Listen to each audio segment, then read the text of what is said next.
आज हम माँ गंगा के पावन तट पर गणेशपुर में हैं और स्वामी विवेकानंद फाउंडेशन वहाँ पर स्वामी चेतन जी से हम यहाँ पर संवाद कर रहे हैं। गंगा हमारी नेशनल रिवर है और चूँकि पूरे विश्व में गंगा के प्रति लोगों की आस्था है और भारत में भी करोड़ों लोगों की आजीविका और तमाम चीज़ें गंगा पे निर्भर हैं, क्योंकि हमारी गंगा 5 राज्यों से होकर के गुजरती है और कई राज्यों में इसकी जो ट्रिब्यूटरीज हैं वो जुड़ी हुई हैं। और भारत में आज के दौर में ही नहीं, पूरे प्राचीन काल से गंगा को बहुत ज़्यादा जो है आस्था की दृष्टि से देखा जाता है। और वास्तव में गंगा जल की जो विलक्षण क्षमता है उसमें जो है जो एक सेल्फ प्यूरिफिकेशन की जो क्षमता है और बहुत सारी विशेषताओं के कारण गंगा को एक अलग समग्र दृष्टि से देखने की आवश्यकता है। तो उस परिप्रेक्ष्य में आज हम स्वामी जी के विचारों को समाज में पहुंचाने के लिए यहाँ पर आए हैं और हम स्वामी जी से ये याचना करना चाहते हैं कि आप बरसों से यहाँ पे जो साधना भी कर रहे हैं, अपने आप जो है आपने बहुत सारे अनुभवों को जो है यहाँ पर अनुभव भी किया है और समाज में वो अनुभव, क्योंकि जो हमारे ये सुरम्य तट हैं इनका जो एक अलौकिकता है उसके बारे में आप समाज को थोड़ा सा जानकारी देंगे। सरदेश स्वामी जी। ओम नमः शिवाय। शंभू जी, आपकी बहुत बहुत शुभकामनाएं। ये जो आपने बीरा उठाया है, बीरा नहीं उठाया, ये सबकी कर्तव्य है, देश की हर जनता की कर्तव्य है कि नदी को सुरक्षित रखे। नदी एक बैलेंस करता है इकोलॉजी को। देखिए, माँ तो धरती ही है, धरती को हम माँ बोलते हैं, ठीक ना? क्यों बोलते हैं? ये पालन करते हैं हम, ठीक ना? गंगा पे हम इतना ध्यान क्यों दे रहे हैं? इसके साइंटिफिक कारण क्या है? आपने जैसे बोला ना, इसमें बहुत सारे प्यूरिफिकेशंस तत्व है, इसमें प्यूरिफाई करता है माइंड, बॉडी एंड सोल। ये तो स्पिरिचुअल प्यूरिफिकेशंस है। मैं गंगा किनारे काफ़ी सालों से इधर हूँ उत्तर काशी में, तो मैं 30 साल से हूँ उत्तर काशी में और नदी के तट पे ही रह रहा हूँ। पहले अस्सी गंगा के तट पे रहा 10 साल, यहाँ पे 20 साल रह रहा हूँ। तो इसकी जो हवा है, इसकी जो एक एनर्जी है, स्पिरिचुअल एनर्जी, देखिए विश्व में किसी भी नदी तट में इतना आराधना नहीं होता, ठीक ना? तो जो आराधना होता है तो उसकी एक एनर्जी होता है। जैसे आश्रम में, ये एक आश्रम है, इसमें एनर्जी अलग है क्योंकि इसमें आराधना होता है, नहीं? एक होटल में उसकी अलग एनर्जी है क्योंकि वहाँ लोग यात्री आते, टूरिस्ट आते, साइट सीइंग करते, उसका एक अलग टाइप का एनर्जी होता है। गृहस्थ का घर में अलग एनर्जी होता है। वो क्यों होता है एनर्जी? क्योंकि हमारा जो विचार है, भाव है, हमारा जो समर्पण है, उसके ऊपर वो एनर्जी ग्रो करता है धीरे धीरे धीरे धीरे। वैसा ही गंगा एक नदी है।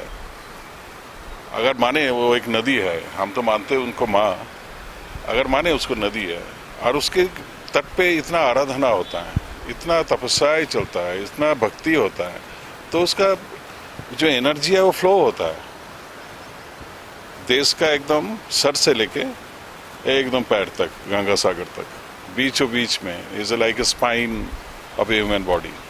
मतलब हमारा जो मेरुदंड है, स्पाइन है, वैसा ही है ये। तो मेरुदंड अगर ठीक नहीं रहे, स्पाइन अगर ठीक नहीं रहे हमारा, तो हम बिखर जाएंगे, हम लुढ़क जाएंगे, बहुत सारे समस्याएं हो गए। तो इसकी नदी का साइंटिफिकली, किसी भी नदी को, मैं विश्व में घूमे हूँ, मैं टेम्स देखा, मिसिसिपी देखा, वल्गा देखा, मैं जापान घूमता हूँ, वहाँ एक एक छोटे छोटे नदी देखता हूँ, बहुत सुंदर लगता है। नदी को स्वच्छ है, बहता है, लेकिन वो एनर्जी नहीं है जो गंगा जी में है, क्योंकि वहाँ पे नदी में इतना वर्शिपिंग नहीं होता है, इतना भक्ति नहीं होता है। यहाँ आचमन होता है, सुबह से हजारों अभिषेक होता है जल से, तो इतना भक्ति से हम जो जल के पास जाते हैं वो जल पवित्र हो जाते। और ये एक साइंटिफिकली प्रूव्ड है। वाटर बोल के एक डॉक्यूमेंट्रीज है, आप अगर मैंने देखा कुछ दिन पहले, कोई जापानीज साइंटिस्ट का है, तो अलग अलग पानी में तो सामने रख के उसमें विचार रखा, उसमें चैंटिंग किया, किसी में वार वार वार, डिससेटिस्फेक्शन, हैप्पीनेस, अलग अलग क्रिस्टल तैयार होता है पानी में। तो पहले भी ऐसा ही था हमारे देश में, कई साधु महात्मा होते थे, पानी लेके उसमें मंत्र बोल के देते थे और वो एनर्जी से बहुत सारे शरीर में क्रिया होता था, काम होता था। तो ये नदी नहीं है, इसको तो हम एक अजूबा मतलब बोलते, ये हेरिटेज है वर्ल्ड का। अभी हमको थोड़ा शर्म आता है ये हेरिटेज बताने के लिए, क्योंकि हम अवेयर नहीं है, हमारे अंदर तो जागरूकता नहीं है। अभी हम इसको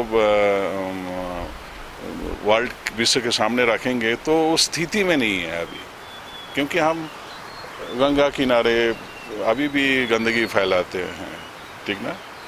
तो इसको हम दिखा नहीं सकते। हम चाहते हैं इसको विश्व के सामने आए। एक इंडियन के एक भारतीय होने के नाते हम चाहते हैं, ये गर्व बहुत होना चाहिए, क्योंकि ऐसा नदी विश्व में नहीं है। इसमें इतना मिनरल्स है, इतना जड़ी बूटी इसमें धो के आते हैं। इसका पानी में, पानी तो अमृत है, ऐसा अमृत वाला धारा मेरे नहीं लगता है कहीं विश्व में कोई देश में ऐसा नदी में होगा। वो तो एक साधारण जल है, वो भी माँ ही है, लेकिन कोई विशेष कुछ होता है नहीं। सब माँ तो माँ ही है, लेकिन उसमें कुछ माएँ हैं जो विश्व प्रसिद्ध है, जैसा आनंदमयी माँ है, जैसा शारदा माँ है। नहीं, मैं सब माँ को प्रणाम करता हूँ, लेकिन ये विशेष है। तो ऐसा ही सब नदी माँ ही है, लेकिन ये माँओं में भी एक विशेष माएँ हैं, ये मैं मानता हूँ ये नदी को। और ये एक दिन ऐसा हो कि पूरे विश्व से लोग आए यहाँ पे और ये नदी को दर्शन करें, पवित्र हो जाए, और हम वही इच्छा रखते हैं। और आपको बहुत बहुत शुभकामनाएं। आप बच्चों से इसको स्टार्ट। मैं थोड़ा सा और आपसे पूछना चाहता हूँ। स्वामी जी ने बहुत ही सहृदय के साथ में बताया भी, कई देशों में आपने जो है देखा है, और टेम्स और तमाम नदियों की आपने बात की, लेकिन वो नाता जो अन्य नदियों का है, माँ का जो नाता है जो गंगा के साथ हमारा है, वो एक अलग है। और आपने कहा कि गंगा के तटों पर जो आराधना होती है, यज्ञ होती है, लोगों की भावनाएं जुड़ी हुई हैं, एक अलग वो जो है यहाँ पर अलग तरीके से जो है एक गंगा को देखा जाता है, उसको पूजा जाता है। लेकिन आज आपने ये भी कहा है कि जो लोगों की जो आज की आदतें, बुरी आदतें हैं, जिसकी वजह से जो है लोग गंगा के किनारे जो है गार्बेज डाल रहे हैं, कचरा डाल रहे हैं, जबकि स्वामी जी ने साइंटिफिक उस पर भी, लॉजिक पे भी बात की है। और अभी जो है नीरे में ये सारी चीज़ें चल भी रहे हैं, जो आप स्वामी जी के मुंह से सुन भी रहे थे, ब्रह्म तत्व की बात कर रहे थे, गंगत्व की बात कर रहे थे, और हमारे साइंटिस्ट भी मान रहे हैं कि जो एक्स फैक्टर हैं इसमें मौजूद हैं, तो नीरी के वैज्ञानिक इस पर काम भी कर रहे हैं। लेकिन स्वामी जी प्रत्यक्षम किम परमाणम, क्योंकि आप अपने आश्रम में, क्योंकि आपका तो सीधे गंगा भागीरथी के तट पे आश्रम है, आप बरसों से जो है यहाँ पर गंगा जल का उपयोग, उसकी यूटिलिटी आपके लिए है, और आपने देखा भी होगा कि उसकी जो क्योर करने की भी जो उसकी प्रॉपर्टीज़ है, वो भी एक अलग तरीके की। एक सामान्य जो जल होता है और जो गंगा जल, जिसको स्वामी जी अभी अमृत की वो उपाधि पूरे हमारे विश्व में दी जाती है। और स्वामी विवेकानंद जी ने तो पूरा अपना जीवन हमारे राष्ट्र के लिए समर्पित करते हुए और पूरे विश्व में हमारी जो भारत की पराकाष्ठा है उसको जो है बढ़ाया है। और उनका जो एक वो था कि वो किसी भी धर्म, जाति, इंसान को देखते ही नहीं, उस नज़रिए से नहीं देखते थे। तो हम भारतवासी हैं और भारतीयों की जो एक संकल्पना होना चाहिए माँ गंगा के लिए। तो मैं स्वामी जी से ये चाहता हूँ कि आप पूरे विश्व को, समाज को ये ज़रूरी एक मैसेज दें कि हम एक भारतीयता के द्वारा, क्योंकि गंगा हमारी राष्ट्रीय नदी है, और हमारे जो आप कह रहे हैं कि आज हम वर्ल्ड हेरिटेज की बात कर रहे हैं, हेजिटेशन भी हो रहा है, क्योंकि गंगा को हमने आज इतना ज़्यादा पोल्यूट कर दिया, उसके साथ जो छेड़छाड़ कर दी ज़्यादा, उसके वजह से जो है उसका जो इस समय जो स्वरूप है तो उसको हमें मेंटेन भी करना है, उसको फिर उसी सुरम्यता के साथ में उसको जो है दैदीप्यमान करना है। तो इसके लिए ज़रूर जो है आप समाज को एक संदेश ज़रूर दें स्वामी जी, सरदेव स्वामी जी। ये संदेश तो एक ही है, मैं चाहता हूँ कि ये विश्व का एक धरोहर बने, एक वर्ल्ड हेरिटेज घोषित हो और people can come from around the globe and blessed by Ganga, ये मैं चाहता हूँ। और ये वंचित है, बड़ा विश्व वंचित है इससे, क्योंकि लोगों को अभी एक हेरिटेज घोषणा हो विश्व में, ये वर्ल्ड हेरिटेज रिवर है, तो लोग आएंगे देखने।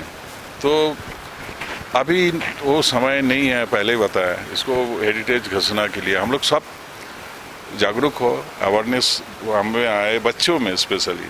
तो आगामी दिनों में शायद हम देख पाएँ, तो इसको एक दर्जा मिले।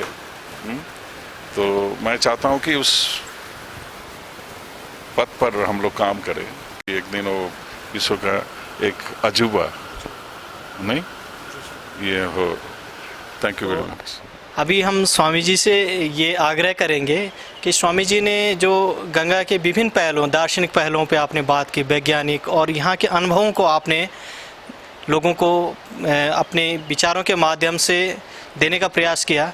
स्वामी जी, आपके जो अनुभव हैं, बहुत दीर्घ समय से आप यहाँ पे गंगा तट पे साधना कर रहे हैं और पूरे हिमालय को भी आपने समझने का प्रयास किया है, क्योंकि गंगा का जो तारतम्य है और जो लिंक है वो पूरे हिमालय से, हिमालय की जो जैव विविधता है, बायोडायवर्सिटी है, उसके साथ कहीं ना कहीं जो गंगत्व की हम बात करते हैं, क्योंकि गंगा में जो सेल्फ प्यूरिफिकेशन की क्षमता हम कहते हैं बैक्टीरियोफेज है, या जो सॉलिड इसमें आ जाते हैं, या जड़ी बूटियों के जो अर्क इसमें आ जाते हैं।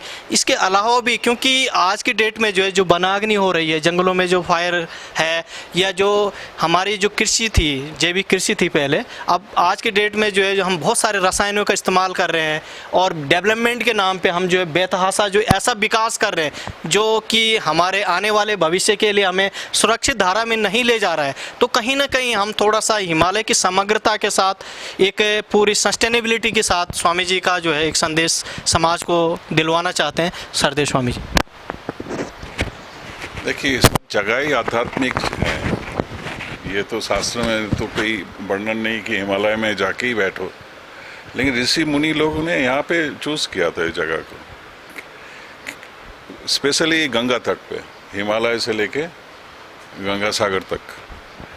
तो ये जो गंगा किनारे, इसमें एक, जैसा मैं हिमालय में गंगोत्री के पास ही बैठा हूँ उत्तरकाशी में, तो इसमें लगता है कि हमको एक्स्ट्रा एफर्ट नहीं देना पड़ता है। आध्यात्मिक में मैंने फर्स्ट स्टेप है, पतंजलि बोल रहा है, चित्त वृत्ति निरोधा, नहीं, चित्त का वृत्ति जो है वो उसको एक स्टेबल करे। तो इसके पास में बैठने से ही हमको एक्स्ट्रा एफर्ट नहीं डालना पड़ता है। इनका जो एक स्नेह है, एक धारा का जो एक प्रभाव है, इसमें जो साउंड है, एक कांस्टेंट ओम नमः शिवाय साउंड ना, वो सुनाई देता है। और इमीडिएटली मैं अगर इसमें नदी किनारे बैठे, इधर ही बैठा हूँ, तो थोड़ा देर अकेला बैठने से ही मन एक जगह पे स्टेबल हो जाता है और वो पॉजिटिव स्टेबिलिटी होता है। उसमें कोई विचार नहीं बनता है, उसमें कहीं एंग्जाइटी नहीं होता है। जो लोग शहर में बैठ के ध्यान करते हैं, उनको बहुत सारे एफर्ट डालना पड़ता है। तो यहाँ पे बैठने से ही होता है। ये सपोर्टिंग है, ये नेचर, ये जो धाराएं है गंगा जी का, ये जो शब्द है, सब सपोर्ट करता है। मतलब वो आपको माइंड को एक जगह पे लाके छोड़ता है, कंसंट्रेट करता है एक, हाँ। और वो कंसंट्रेट ओरिट में नहीं होता है, कंसंट्रेशन पास्ट फ्यूचर में जाता ही नहीं है, एक नशा जैसा होता है, एक फोकस्ड हो जाता है माइंड। वही तो मेन तपस्या है। साधु तपस्या इसलिए करते हैं, मन एक जगह पे स्थिर हो, तीक्ष्ण हो जाए, तब तो वो रहस्य, उपनिषद का जो रहस्य है वो उसको अनफोल्ड कर सके। नहीं तो यहाँ पे बैठ के वो मन इतना तीक्ष्ण हो जाता है, तो उसकी क्षमता बहुत बढ़ जाती है। अभी भी हिमालय में ऐसे ऐसे संत महापुरुष बैठे हैं जो हमको पता नहीं है।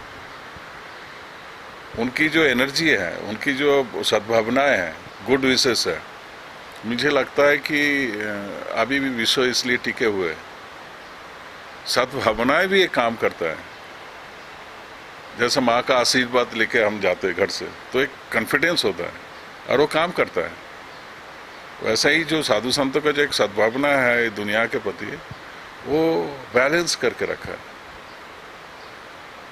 तो ये मैं फील किया लास्ट 30 इयर्स मैं गंगा किनारे रह के, ये मैं फील किया कोई है हमको प्रोटेक्ट। मीन्स प्रोटेक्ट क्या करना है, हम एक दिन आए, एक दिन तो जाएंगे ही। प्रोटेक्शन वो नहीं, प्रोटेक्शन है हमारा मन विचलित ना हो, नहीं वही प्रोटेक्शन है। हम मन विचलित हो जाए तो अनप्रोटेक्ट हो गया मैं। प्रोटेक्ट मतलब मेरा शारीरिक प्रोटेक्शन नहीं, मानसिक, मन ही सब है। ये सब मन ही देख रहा है। ये जो आश्रम है ये मन है, मेरा मन है, बैठा हूँ, नहीं बाड़ी, घर, ब्रिज, रास्ता है, मन है, आर्किटेक्ट का मन है। और ये भगवान की एक मन है, उसको भी हम, आप बोल रहे थे आग लगा रहे हैं, हम डिस्टर्ब कर रहे हैं। परमात्मा की एक सजा हुआ एक नेचर है, उन्होंने गिफ्ट में दिया है हमको, उसको डिस्ट्रॉय नहीं करें। तो किसी का मन की भावनाएं को ठेस पहुंचा है तो कैसे लगता है, नहीं? हम परमात्मा का ये मन है, ये जो पेड़ है, ये नदी है, ये आसमान है, देखिए अभी दिखाई नहीं पड़ा, धुआं ही धुआं, जंगल में आग लगा रखा है, कहीं लड़ाई चल रहा है, बारूद की धुआं निकल रहा है यूक्रेन रसिया में। ये कर क्या रहे हैं हम लोग? हम खुद को तो भला कर ही नहीं सकते। हम इंसान हैं, इंसान का तो भला कर नहीं पा रहे। हम जंगलों के पीछे पड़े हैं, हम जंतु जानवर के पीछे पड़े हैं, नहीं काट के खा रहे हैं, जंगल काट रहे हैं। तो ये अच्छा नहीं है, ये बोध होना चाहिए। ये इंडिविजुअल इंटरेस्ट में हम काम करते हैं, दौड़ते हैं, सुबह से शाम तक लोग भाग रहे हैं नौकरी चाकरी के लिए, इंडिविजुअल इंटरेस्ट, तनख्वाह मिलेगा। ये भी इस इंडिविजुअल, हम अगर ना रहे, धरती ना बचे, तो फायदा क्या है वो तनखे का? क्या करेंगे? और जहाँ लड़ाई चल रहा है, जहाँ वार चल रहा है, वहाँ तनखे का क्या कीमत है? लाखों करोड़ों रुपया का कीमत ही नहीं है वहाँ पे। क्या करेंगे? देश ही नहीं बचा, चारों तरफ बारूद की धुआं निकल रहा है। यहाँ पे भी ऐसे ही धुआं जैसा निकल रहा है, लग रहा है कि यहाँ वर्ल्ड वॉर शुरू हो गया। If you can span the camera in that side, you will understand. एक बार उधर दिखाइए, एक बार दिखाइए पहाड़ में क्या स्थिति है, देखिए। ये आप लाइव देख सकता है, अभी मैं बोल भी रहा हूँ, अभी आप देख सकता है, उसको जूम करके दिखाइए, देखिए क्या स्थिति है, हम क्या कर रहे हैं। ये तो युद्ध छेड़ दिया प्रकृति के साथ, तो इसका अंजाम हमको ही भुगतना पड़ेगा। ये तो लग रहा है वो तो हमको मदद करना चाहते हैं प्रकृति, सही बात की नहीं। अब उन पे हम बेमतलब की लड़ाई छेड़ दी। हम कब्जा करना चाहते हैं जंगलों में, हम उसको डिस्ट्रॉय करना चाहते हैं। तो इसको ये इंडिविजुअल हमारे बेनिफिट्स है, ये प्रकृति हमको इंडिविजुअल बेनिफिट्स दे रहा है। ये ऑक्सीजन अभी इनहेल नहीं कर पा रहे, इतना पोल्यूटेड एयर पोल्यूशन है यहाँ पे, नहीं है। तो आप ऑक्सीजन की कीमत तो हमको लास्ट 2 इयर्स सबको पता है, मारामारी चला पूरा दुनिया में ऑक्सीजन को लेकर। तो ऑक्सीजन हमको मिल रहा है, हम उसको डिस्ट्रॉय कर रहे हैं। तो मैं चाहता हूँ कि ये सब हमारे अंदर बोध आए, ना, कि ऋषि मुनियों से भी आवेदन है मेरा जो हम दर्शन नहीं कर पाते हिमालय में, ऐसे ऐसी महात्मा संत अभी भी है, उनसे प्रार्थना है मेरी कि लोगों के अंदर चेतना दे। सब कुछ है, चेतना की अभाव है, शिक्षा की अभाव है, हमारा खाने की कमी नहीं है, वो डिस्ट्रीब्यूट करके खाने का अभाव है, हम अपना जेब भर देते। तो हम चाहते, ये इसको बोलते हैं हार्मनी, उसकी कहीं कमी है। सब अपना ईगो लेके बैठे हैं, एक देश अपना ईगो लेके बैठे हैं, तो सब हमारा पैर झुके, पैर में पड़े। इंडिविजुअल में हम चाहते हैं हमारे जितना भी कोऑर्डिनेट है सब हमारा पैर में झुके, हम नहीं चाहते सब में प्रेम हो। नहीं, हमको जरूरत क्या है बाउंड्री देने का? तो ये एवरीथिंग इज को related. Ganga is also kind A part of this. हमारा माँ बाप भी पार्ट है। एक ठीक हो जाए सब ठीक हो जाएगा, हमारे अंदर चेतना आ जाए। हम नहीं चाहते कि दूसरे को चेतना हमसे हो। हाँ, पहले तो हमारा हो, आपका हो, 3 आदमी भी बदले तो भी तो बहुत है। हम समाज को बदलने से पहले हम चाहते कि हम खुद बदले। वो बदलाव क्या है? एक अच्छा भावना हो, किसी को दुख ना दो। ये प्रकृति को दुख दे रहे हैं हम, ठीक है? उसमें भी तो जान है, बेजान नहीं है कोई भी। हमारा तो तत्व में बोलता है हर कण में कृष्ण है, हर पत्थर में कृष्ण है ना। बेमतलब उसको डायनामाइट से तोड़े ना, ठीक है? पेड़ बेमतलब काटे ना, जानवर को प्रेम करे, ठीक है? अपना पेरेंट्स से शुरू करे। ये बच्चे से हम वही बता रहा हूँ, ये शुरुआत है घर से। कहीं एजुकेशन की कमी है, वही फैलते फैलते देश में पहुंचता है, वो देश से विश्व में फैलता है ना। डिसरेस्पेक्ट ही तो है। ये जो लड़ाई है ये क्या है? रेस्पेक्ट की कमी है। हमारे शास्त्र में बोलते हैं ना, श्रद्धा लभते भव। युद्ध करने की जरूरत नहीं है, लड़ाई। श्रद्धा का पात्रों बने, सब झुकेंगे। तभी तो बोलता है भारत एक दिन जगत गुरु बनेगा, विश्व गुरु बनेगा, ठीक ना। तो ये इंडिविजुअल चेंज की जरूरत है। अभी देश बदल जाए ऐसा भावना रखेंगे, हमारे अंदर वो पावर नहीं है। हम ठीक नहीं है, हम ठीक हो। हम चाहते कि सब ठीक हो जाए। पहले तो हम प्रार्थना करते हैं, हम इसलिए हम बैठे हैं इधर, ठीक ना। मन ठीक हो जाए, हमारा भावनाएं ठीक हो, पॉजिटिव हो, अच्छा हो, सुंदर हो, सत्यम शिवम सुंदरम हो जाए।